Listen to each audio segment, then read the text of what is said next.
तो आज का लेक्चर हम लोग अपने पास डायरेक्टली सम्स से स्टार्ट करने जा रहे हैं।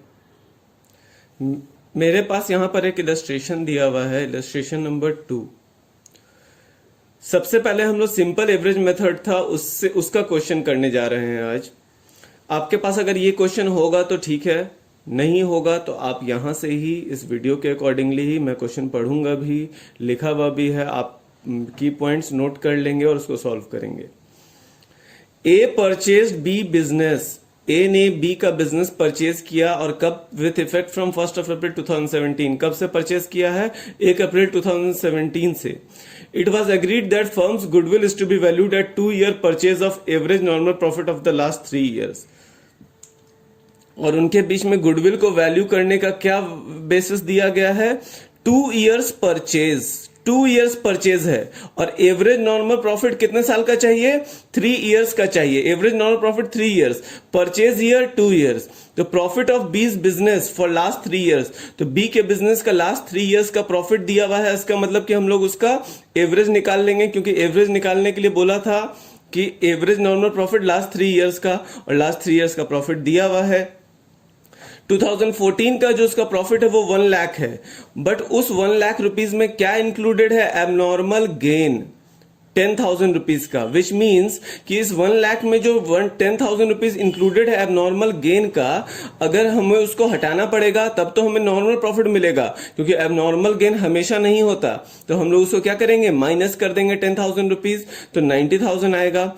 उसके बाद 1,10,000 है 2015-16 का, 1,10,000 after charging N abnormal loss of ₹20,000।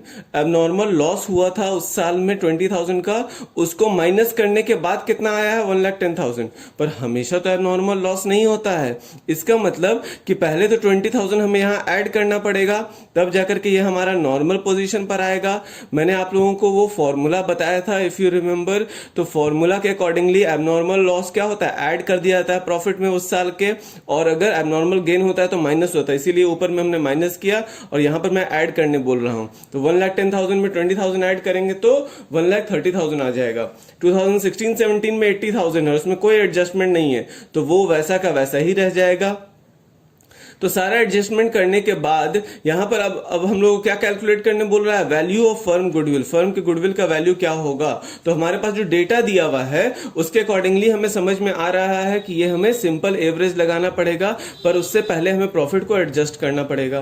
तो हमने सॉल्व करना स्टार्ट किया। 2014-15 के लिए हमारा नॉर्मल प्रॉफिट कैसे आएगा? 1,10,000 में से, सॉरी 1 लाख में से 10,000 माइनस करेंगे, 90,000 रुपीज आ गया है। उसके बाद 15-16 में 1,10,000 में 20,000 ऐड कर देंगे, 1,30,000 आ गया। उसके बाद 16-17 में कोई एडजस्टमेंट नहीं था, 80, तो वो पूरा 80 का 80 रह गया, तो कितना आ गया? 3 लाख। अब इसका एवरेज कर देंगे, और हमारे पास कितने साल के लिए है? 3 साल का है। तीनों को हमने ऐड किया तो क्या कितना आया? 3 लाख। एवरेज नॉर्मल प्रॉफिट हमारे पास कितना आ रहा है? 3 लाख डिवाइडेड बाई 3। सिंपली हमने सारा का प्रॉफिट का टोटल को नंबर ऑफ ईयर्स, जितने साल का प्रॉफिट दिया हुआ था उससे डिवाइड कर दिया। 3 साल का प्रॉफिट दिया हुआ था, 3 से डिवाइड कर दिया, तो हमारा ये average normal profit 1 lakh rupees निकल करके आ गया।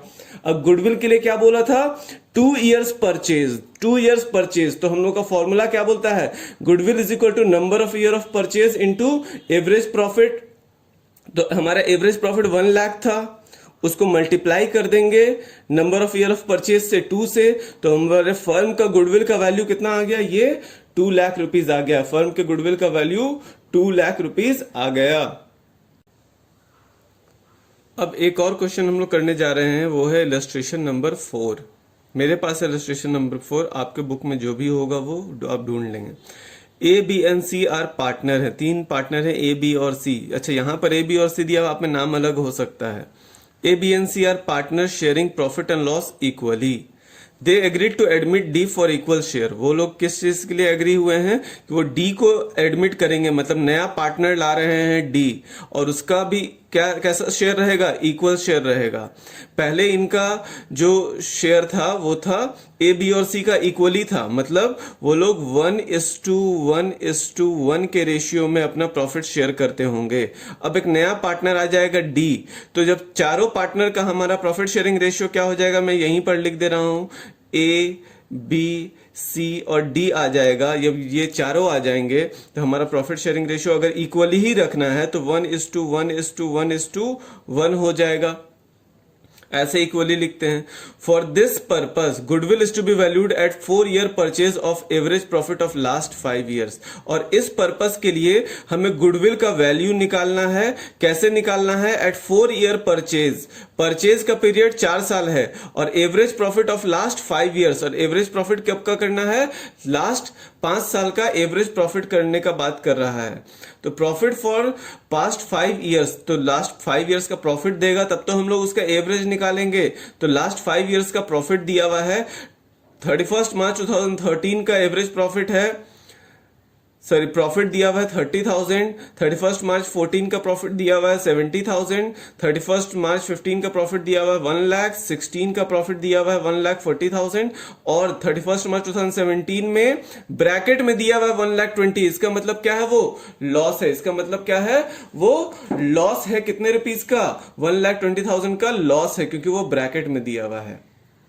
इसके बाद कुछ एडजस्टमेंट भी है। ऑन 1 अप्रैल 2016, 1 अप्रैल 2016 मतलब कौन से ईयर का बात कर रहा है? ईयर 16-17, इस साल की बात कर रहा है, क्योंकि ये ईयर एंड कब हुआ था? 31 मार्च 2017 को। इसका मतलब कि ये ईयर स्टार्ट कब हुआ होगा? 1 अप्रैल 2016 को स्टार्ट हुआ होगा। 5 साइकिल्स, उस साल हुआ क्या? 1 अप्रैल 2016 को 5 cycles costing ₹20,000 were purchased. 5 cycle खरीदा गया जिसका कॉस्ट क्या था? 20,000 and were wrongly debited to travelling expenses. और उसको कहां डेबिट कर दिया गया? Travelling expenses. पर देखा जाए तो ये हमारे लिए क्या था? ये हमारे लिए एसेट था। उसको एक्सपेंसेस में तो जाना नहीं चाहिए था। अगर वो एक्सपेंसेस में गया होगा तो इससे क्या हुआ होगा? हमारा जो लॉसेस है वो और 20,000 इंक्रीज हो गया होगा। अगर हम लोग इस 20,000 का साइकिल के कॉस्ट को अगर एक्सपेंस में डेबिट नहीं करते तो हमारा 1,20,000 का लॉस ना आकर के सिर्फ 1 लाख का लॉस आता। पर हमने तो मिस्टेक कर दिया है। और एक चीज बोला, depreciation on cycle was to be charged at the rate of 25%। और साइकिल पर जो डेप्रिसिएशन चार्ज करना है वो कितना करना है? 25% डेप्रिसिएशन चार्ज करना है। आपको बोला calculate value of goodwill, goodwill का वैल्यू कैलकुलेट करना है। अब यहां देखो, किसी साल में एडजस्टमेंट नहीं है, हमें सिर्फ 1 साल का एडजस्टमेंट करना है। तो उसके लिए हम लोगों को पूरा फॉर्मेट बना करके एडजस्टमेंट करने का रिक्वायरमेंट नहीं है। हम लोग क्या करेंगे, सिर्फ जो लास्ट ईयर का है जिसमें एडजस्टमेंट है उसके लिए हम लोग एक वर्किंग नोट बना लेंगे और उसको हम लोग एडजस्ट कर लेंगे। ना कैसे देखिएगा वर्किंग नोट, मैं अभी आपको दिखाता हूं, नेक्स्ट पेज में दिया हुआ है। तो यहां देखिए वर्किंग नोट हमने उसका बनाया। Calculation of adjusted loss for the year ended 31 मार्च 2017। यहां पर मैंने हेडिंग में क्या लिखा? यहां पर इसने क्या लिखा? एडजस्टेड लॉस का कैलकुलेशन। क्यों? क्योंकि ऑलरेडी वहां पर लॉस हुआ है। अगर यहां प्रॉफिट होता तो हम लोग क्या करते हैं? Calculation of adjusted profit for the year ended 31 मार्च 2017। पर क्योंकि लॉस था तो हमने क्या लिखा? Calculation of adjusted loss for the year ended 31 मार्च 2017।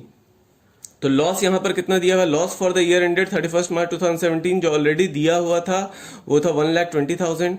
हमें वहां पर साइकिल को हमने एक्सपेंस मान लिया था, जो कि हमें उससे वहां से हटाना पड़ेगा, तो हमने लेस कर दिया।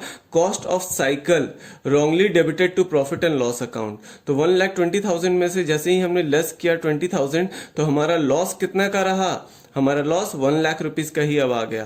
क्योंकि अगर हम लोग उस लॉस को नहीं लिखते, उस साइकिल के कॉस्ट को एसेट में लिखते तो हमारा वो लॉस नहीं बनता, क्योंकि हमने उसको एक्सपेंस में डेबिट कर दिया था, इसलिए वो हमारा 20,000 इंक्रीज कर गया था लॉस उस साल का।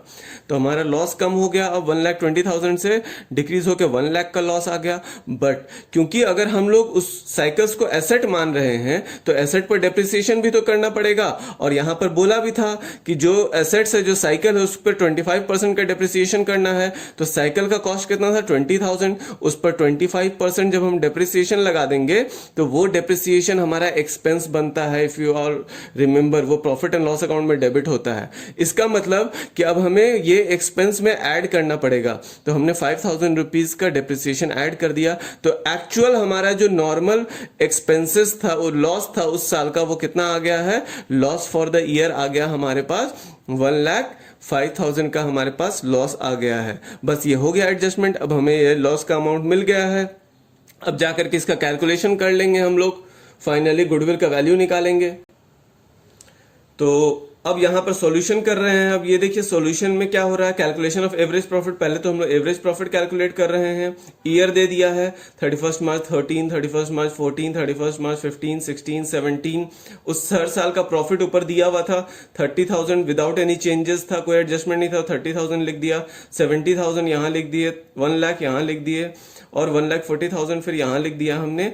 और इस साल में एडजस्टमेंट था लास्ट में, तो हमने एडजस्टमेंट तो किया था अभी अभी वर्किंग नोट में देखा था, तो हमारा एडजस्टेड कितना आया था 1,05,000 का लॉस आया था, जो कि हमने नोट में दिया हुआ है। तो आपको वर्किंग नोट मेंशन करना पड़ेगा। जैसे वो हमारा वर्किंग नोट नंबर 1 था, तो वर्किंग नोट नंबर 1 से हमारे पास पता चला कि हमारे पास 1,05,000 का लॉस हुआ है।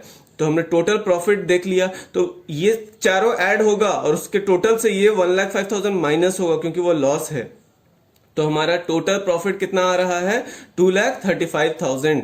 अब हमें इसका एवरेज निकालना पड़ेगा। एवरेज करने के लिए इस टोटल को divided by number of years से कर देंगे, तो कितना ईयर का प्रॉफिट दिया हुआ है या लॉस दिया हुआ है, ये हमारे पास 5 साल का डेटा दिया हुआ था। तो 2,35,000 डिवाइडेड बाय 5 कर देंगे, यहां पर दिया हुआ भी है average profit is equal to 2,35,000 divided by 5, 4,70,000 आ गया, सॉरी 47,000 आ गया।